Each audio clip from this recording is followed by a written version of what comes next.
Innal hamdalillah nahmaduhu wa nasta'inuhu wa nastaghfiruh wa na'udzu billahi min shururi anfusina wa min sayyiati a'malina.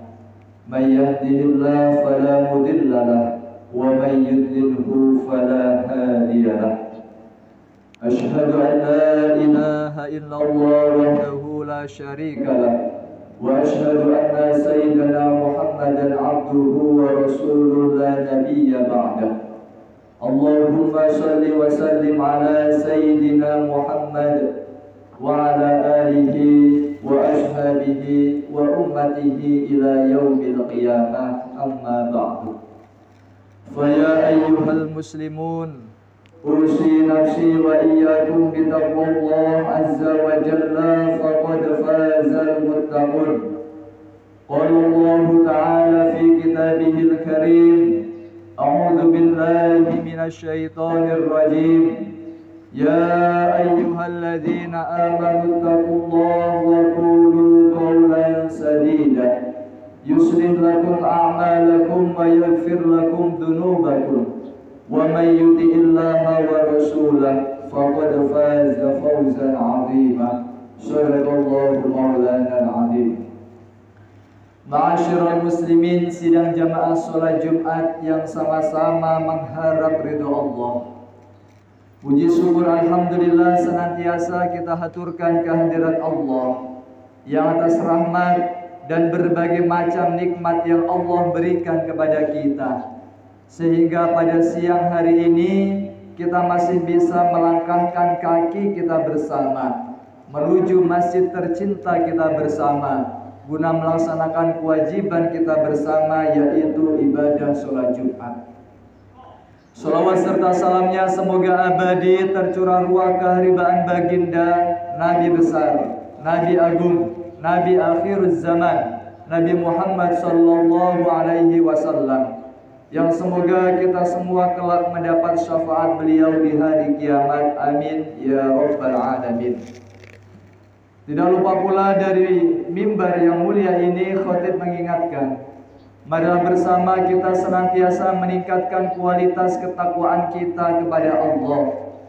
Takwa dalam arti imtithalu awamirillah wa ijtinabu nawahi, mengerjakan segala yang diperintahkan oleh Allah dan menjauhi segala yang dilarang oleh Allah. Apapun saja bentuk perintah dari Allah, maka marilah kita laksanakan semampu kita. Dan apapun saja bentuk larangan dari Allah, maka mari kita tinggalkan kesemuanya. Dengan senantiasa kita mengaplikasikan hidup bertakwa kepada Allah di dunia ini, maka banyak sekali keutamaan yang akan kita dapat. Di antaranya Allah akan memberi kita solusi atau jalan keluar atas masalah yang kita hadapi. Allah juga akan memberi kita rezeki dari jalan yang tidak kita duga. Allah akan menambah wawasan ilmu pengetahuan pada kita. Allah akan merahmati, menyayangi kita, dan Allah akan menempatkan kita di sisinya yang paling mulia. Karena nilai kemuliaan manusia di sisi Allah bukanlah dilihat dari rumahnya yang megah, mobilnya yang mewah, harta yang berlimpah, atau pakaiannya yang indah. Tetapi nilai kemuliaan kita manusia di hadapan Allah, yaitu dilihat dari seberapa besar ketakwaannya kepada Allah. Inna akramakum indallahi atqakum, sesungguhnya yang paling mulia di antara kalian di sisi Allah adalah yang paling bertakwa. Ma'asyiral muslimin, sidang jamaah sholat Jumat yang sama-sama dimuliakan Allah. Alhamdulillah, kita hidup di dunia ini dengan mendapatkan nikmat yang paling besar, yaitu nikmat iman, sehingga status kita di dunia ini adalah mukmin atau orang yang beriman. Oleh karena itu kita harus menyadari peran kita yang harus kita mainkan sebagai orang yang beriman kepada orang beriman yang lainnya. Karena sesama orang beriman itu memiliki hubungan yang spesial, hubungan yang istimewa. Lebih-lebih orang-orang beriman yang ada di Indonesia ini, kita semua yang ada di Indonesia ini itu terbingkai dalam 3 persaudaraan, 3 ukhuwah. Yang pertama adalah ukhuwah Islamiyah, persaudaraan sesama Islam. Yang kedua ukhuwah insaniyah, persaudaraan sesama manusia. Dan yang ketiga ukhuwah watoniyah, yaitu persaudaraan sebangsa setanah air. Oleh karena itu, sekali lagi kita harus menyadari posisi kita sebagai seorang mukmin kepada orang mukmin yang lain. Dalam hal ini Rasulullah telah memberikan beberapa gambaran tentang kita orang-orang beriman kepada orang beriman yang lain, yang sekaligus ini adalah peran yang harus kita mainkan sebagai seorang mukmin pada mukmin yang lainnya. Yang pertama, Rasulullah menggambarkan, mengibaratkan kita semua orang-orang beriman ini bagaikan satu bangunan. Rasulullah bersabda, "Al-mu'min lil mu'min kal bunyan, yashuddu ba'duhu ba'dun." Seorang beriman pada seorang beriman yang lain itu bagaikan satu bangunan yang menguatkan satu sama lain. Maksudnya adalah kerjasama adalah kunci kebersamaan. Oleh karena itu, kita diibaratkan bagaikan bangunan. Kita lihat bersama bangunan, bagaimana pondasi bangunan senantiasa berada di bawah, menguatkan yang dari bawah, menopang segalanya yang ada di atas. Tiang dalam bangunan tersebut senantiasa berdiri tegak, menyanggah segala yang ada di atasnya.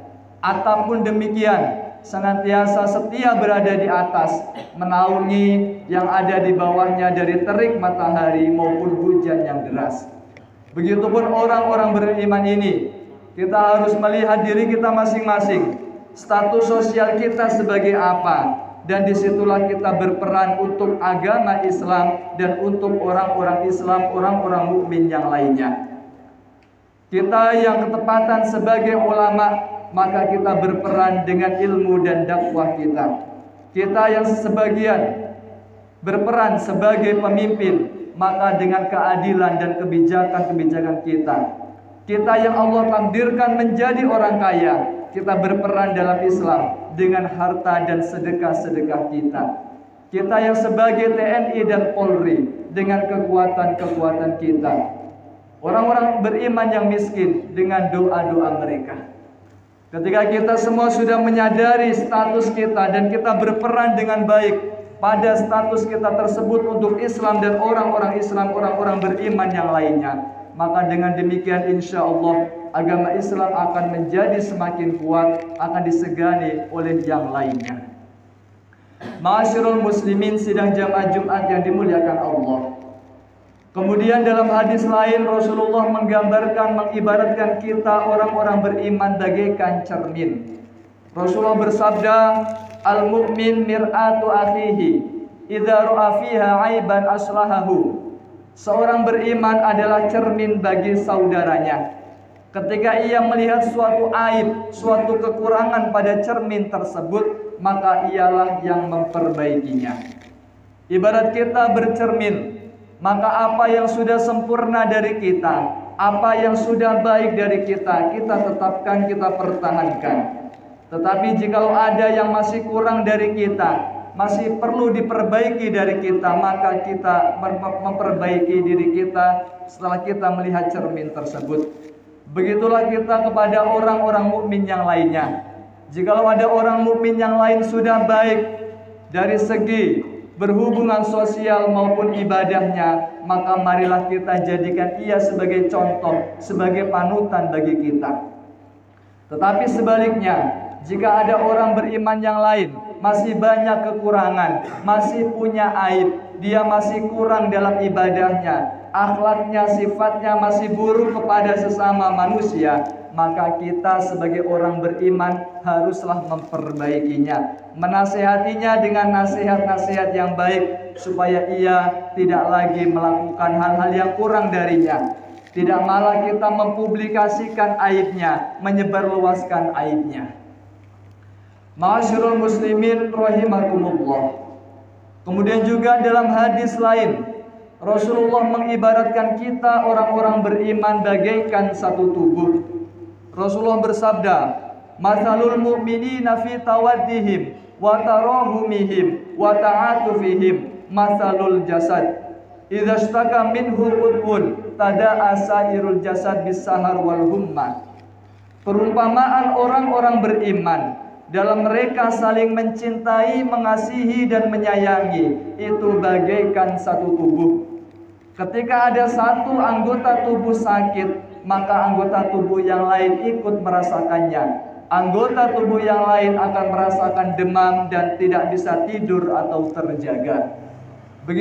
Begitupun peran yang harus kita mainkan kepada orang-orang beriman yang lain. Orang beriman yang lain bahagia, maka kita pun harus ikut gembira ria. Dan sebaliknya, orang-orang beriman yang lain menangis bersedih, kita pun harus ikut merasakan kesedihannya. Kita bantu mereka, kita kasihani mereka. Kemudian juga ada makalah Arab yang berbunyi, "Kun kal yadaini wala takun kal udunaini." Jadilah engkau bagaikan dua tangan, jangan jadi engkau bagaikan dua telinga. Kita lihat dua tangan kita. Dua tangan kita ini punya sifat saling membantu, tolong menolong satu sama lain. Ketika kita mengangkat barang yang berat dengan tangan kanan dan tangan kanan capek dalam mengangkatnya, maka tangan kiri membantu tangan kanan bergantian mengangkatnya. Ketika tangan kiri gatal misalkan, maka tangan kanan pun menggaruknya. Juga kedua tangan ini tidak punya sifat iri satu sama lain. Misalkan kita pakaikan tangan kanan jam tangan, maka tangan kiri tidak iri untuk minta dipakaikan juga jam tangan. Sehingga kita dianjurkan menjadi seperti kedua tangan yang saling tolong-menolong, membantu dan tidak punya rasa iri satu sama lain. Jangan jadi kita seperti kedua telinga. Kedua telinga walaupun berdekatan, berada di satu area wajah yang sama, tetapi mereka tidak saling tolong-menolong. Bahkan mereka acuh tak acuh menghadapnya pun berlainan. Ketika telinga kanan gatal misalkan mustahil, telinga kiri menggaruknya malah minta tolong ke tangan. Begitupun kedua telinga mempunyai sifat iri satu sama lain. Misalkan telinga perempuan, ketika telinga kanannya dipakaikan anting, maka telinga kiri juga iri, ingin dipakaikan anting juga. Oleh karena itu dalam makalah Arab tersebut kita dianjurkan menjadi seperti kedua tangan. Ma'asyiral muslimin rahimakumullah. Itulah tadi 3 gambaran, 3 pengibaratkan yang Rasulullah berikan tentang orang-orang beriman, yang sekaligus ini adalah peran yang harus kita mainkan sebagai orang beriman di tengah-tengah masyarakat, khususnya yang beriman juga. Rasulullah mengibaratkan kita sebagai satu bangunan, kemudian seperti cermin dan juga seperti anggota tubuh, satu tubuh. Semoga Allah Subhanahu wa taala bisa menjadikan kita sebagai orang yang menyadari akan posisi tersebut, status tersebut, sehingga kita bisa melakukan hubungan sosial masyarakat khususnya pada orang-orang beriman dengan baik pula. Amin ya rabbal alamin. A'udzu billahi minasyaitonir rajim. Innamal mu'minuna ikhwatun fa aslihu baina akhawaykum wattaqullaha la'allakum turhamun. Barakallahu li wa lakum fil Qur'anil 'azim wa nafa'ani wa iyyakum bima fihi minal ayati wa dzikril hakim. Wa qur rabbighfir warham wa anta arhamur rahimin.